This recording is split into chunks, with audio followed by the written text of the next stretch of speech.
The man was tied to a chair, then slowly lowered into ice water. When the doctor thought it was enough, he pulled him out, but it wasn't over yet.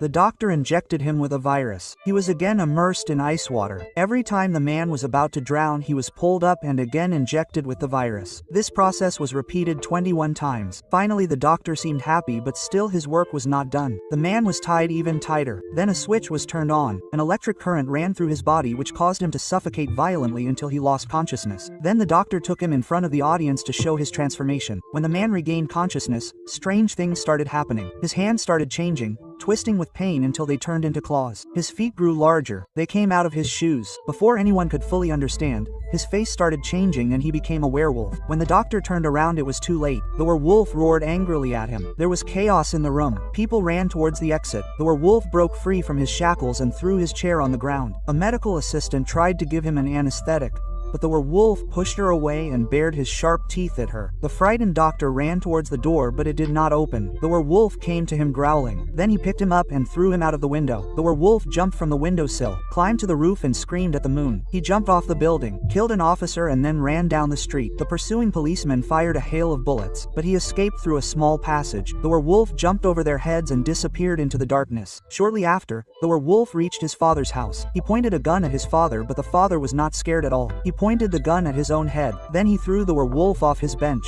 He grabbed his son's head. He was about to finish him off when the werewolf turned around and grabbed his father by the throat. Suddenly his body lost control. The father had already transformed and with a single palm strike he knocked the werewolf down. Finally the werewolf completed his transformation. He pounced on his father. The two had a fierce fight. The father bit the werewolf's back, then threw him across the room. As soon as the werewolf fell to the ground, the father pounced, but the werewolf kicked him and pushed him into the fire. The flames finished the father off instantly. The werewolf threw his head back and screamed at the skin. Finally he took his revenge.